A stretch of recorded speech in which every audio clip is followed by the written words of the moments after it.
It's a game played by millions online all around the world, especially kids, but law enforcement across the country have concerns. One of the world's most popular online gaming platforms is under intense legal scrutiny. Florida's Attorney General has issued criminal subpoenas against Roblox, alleging the company has failed to protect children from online predators.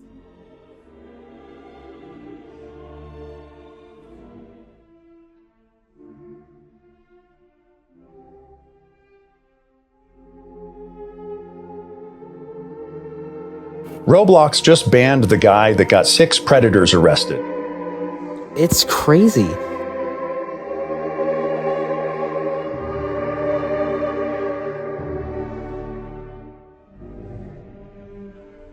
These pedos will come up and they'll be like, hey, I'm little Timmy, I'm 6 years old. You want to come play Touch the Pickle in Roblox?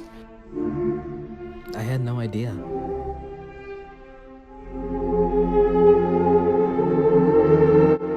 It was never this bad when I was young. I just don't know what else there is to it. These problems aren't going to stop happening because Roblox is a public space. For millions of children worldwide, Roblox was more than just a video game. It was a place to build friendships and discover new, unexpected interests. Launched in 2006 by David Baszucki and Eric Castle, Roblox slowly transformed from a niche building game into one of the largest online platforms in the world after a sudden spike in popularity at around 2015. That's right, Sky. Obstacle courses and simple roleplay games eventually became a global community with millions of daily players with a primarily child and teen audience. But nostalgia has its way of softening the edges of the past. Even during Roblox's golden era, problems already existed beneath the surface. At the time, many players brushed it off as internet humor, but looking back, these spaces exposed how easily children and adults could interact without any form of supervision. Games like Meep City became infamous for inappropriate parties, roleplay, and unmoderated interactions between players. What was once dominated by mostly younger players slowly evolved into a space shared by teenagers, adults, influencers, and online communities.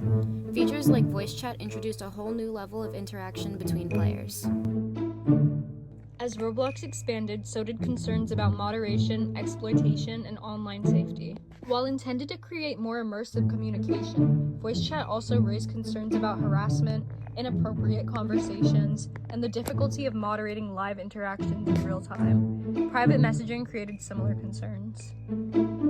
Conversations that once happened publicly in servers could now move into direct, hidden chats between users. For many players, interactions no longer stopped when they logged off of Roblox.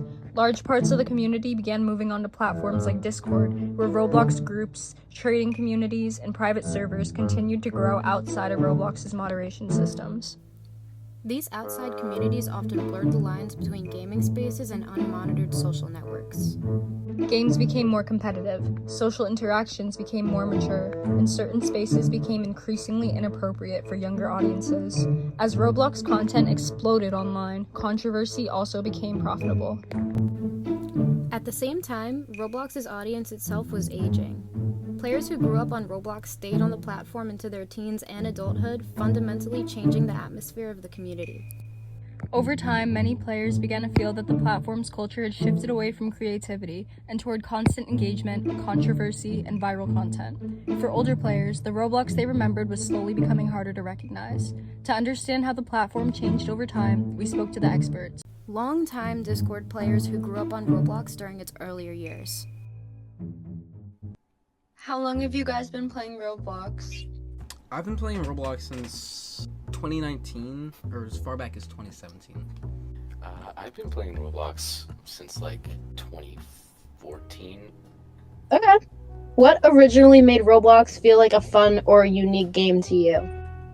Honestly, it was like the simplicity of the games back then. Because every experience in Roblox was just really different from each other. For me, it was just all the cool experiences, like the different things that people made, all the different games that you could play. Because for me, it was just seeing all the hard work that people put into their own games. Yeah, that's one of the things I miss like the most about like the older Roblox. Just like you know, people having their own unique ideas. What other like things did you guys kind of miss about like the games back then? Nobody was like as weird as they were today.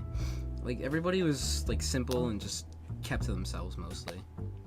So you're talking more about like the people that played, like not like the Yeah. game itself. Yeah, it's not the games per se. It's more of the people, because people lately have just been getting so weird on Roblox, especially with all their updates recently. Yeah, I see what you mean. But I mean, I feel like just like the quality of games also is like changed a lot because like now it's just all like copy paste, like brain rot, like cash grab, Oh yeah, you know? like steal a brain rot, grow a garden, all that. Yeah. One of the things that I just really miss is the nostalgic feeling of it, you know? It's just the I guess the harmony, I guess you could say, is what I miss. How would you describe the atmosphere of Roblox then compared to now?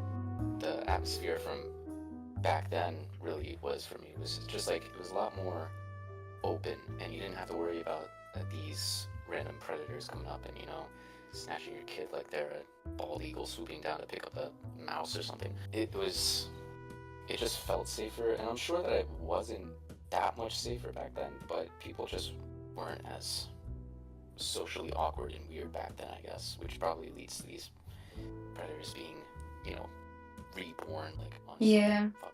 I like that you're recognizing that it like wasn't actually as safe as it seemed, because like there were so many like just like shady things that were happening back then too, like just with like, you know, like the Meat City parties, like there would be so many people that would like get groomed on like there, and like just like children being exposed to things they shouldn't be like exposed to.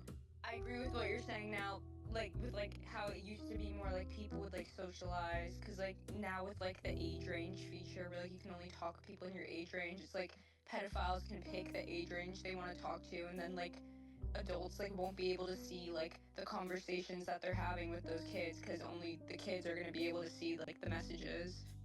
I did the age verification thing so I could type in chat, and I did the method that it suggests you do first, which is the face scan thing. It said that I was 23 and I was not anywhere near being 23 years old. It just goes to show that even that, like, their methods that seem safe are not very consistent.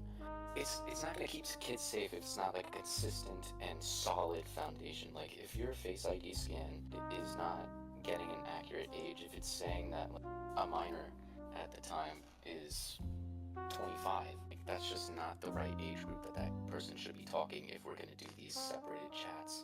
It's just very flawed, the things that they're going for. And, you know, I get that they're trying to do to keep kids safe. They're trying to separate the big bad grizzly from the sad little sheeps or whatever, the little lambs. There's not really much that you can do about these kinds of situations. The internet is a big place. People are always going to find a way to harass and sexualize young children. No matter where they go, it's always been that way. What safety improvements do you think Roblox should prioritize? Dude, they don't even have any safety improvements anyway. It's like, it's so flawed how Roblox thinks.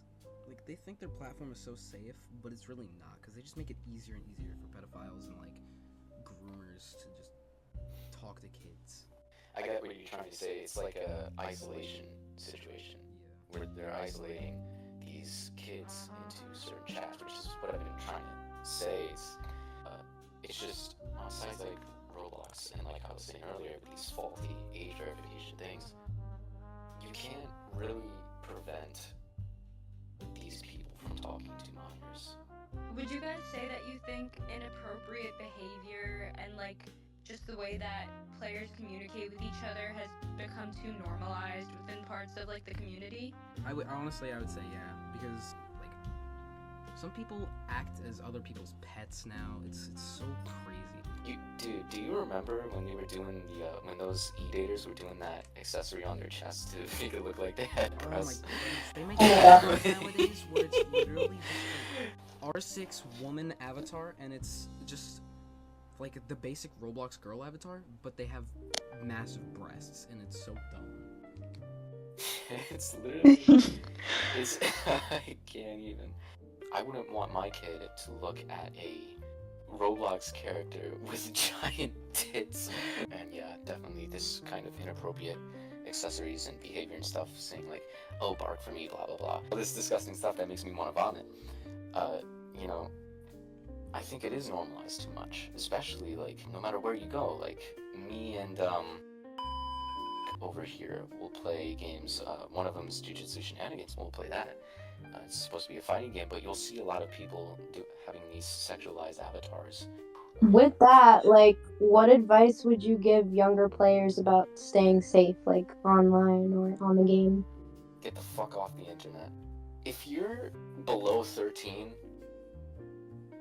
you can play Roblox, but I think you need to be heavily monitored. And monitor we did.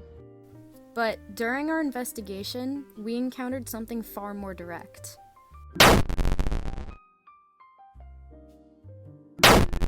To understand how easily predators can operate on Roblox today, we conducted our own investigation. We had the displeasure of meeting Cody Vincent Stanley, a pedophile that's currently active on Roblox, born August 3rd, 2003. This online predator has 5 known victims, 6 if you're including us. After digging for a brief 4 minutes, we came across this man and a former partner of his. Curious about the psyche of a child predator, we asked questions about their relationship. Their responses were as follows. Me and Cody, we met and socialize. It's like a public PC Discord server where you can like talk to people. It's been around 2 years, going on 3 years since I met him. My first impression was, oh my god, his voice, and oh my god, he's so weird. It was definitely something so like new to me that I thought, okay, this person's interesting. I want to talk to them more. Eventually, we started having a talking stage, and then everything went down from that. Overall, it was a pretty friendly relationship, like a friendly friendship. Before we started talking, that was where everything went really, really wrong. The day I realized what was wrong with Cody is the day I reached out to this person. I won't name them, but I asked her, like, oh, how old are you? Because I was just really nosy. I was just really paranoid that day because I was just thinking, oh my god, he's lying to me a lot. Maybe he's doing something. Maybe he's not. Let me just go check. And she told me she was 16. I was like, okay, oh my god, that's bad. And I asked her, oh, what's your relationship like with this man? I was like, oh yeah, we're dating. We're talking.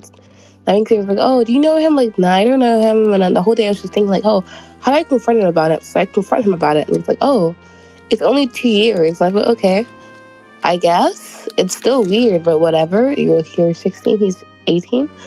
But he was not actually 18 at the time. He was way older than that. He's like about 23, going on 24. But he lied about his age in the beginning when we met him.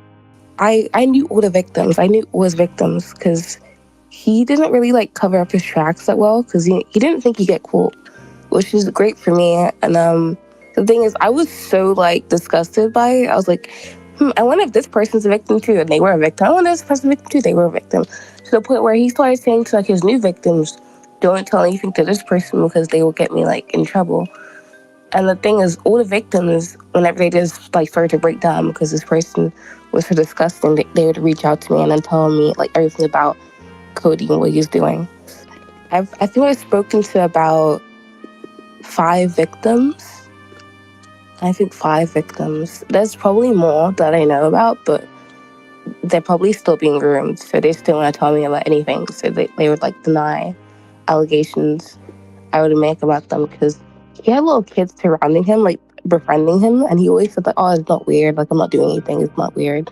But it was weird since he had a history of being a pedophile and grooming kids. Following this interview, this person sent us files of evidence and information documenting the crimes that Cody had committed. For privacy reasons, we can't show the uncensored footage, but we can show you this.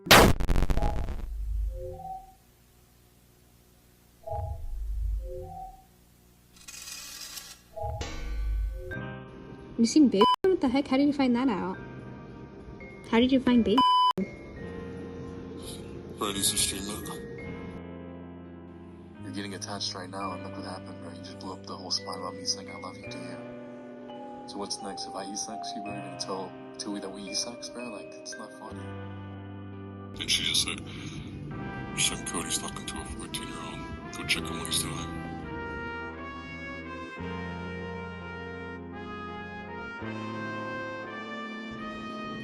No, you didn't. I did, but I didn't clear DMs. So you left us up together. You don't look at it. So you saved my plea, but you still... Wait, what? How does that happen? How do you save it? I can save a picture. Legal action has been taken against Cody, however, justice has yet to be served.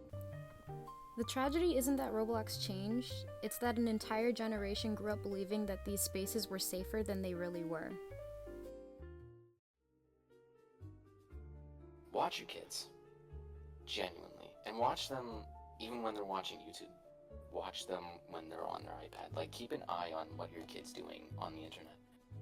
You can't guarantee safety, but extending your arm as far as it can go out wouldn't hurt either.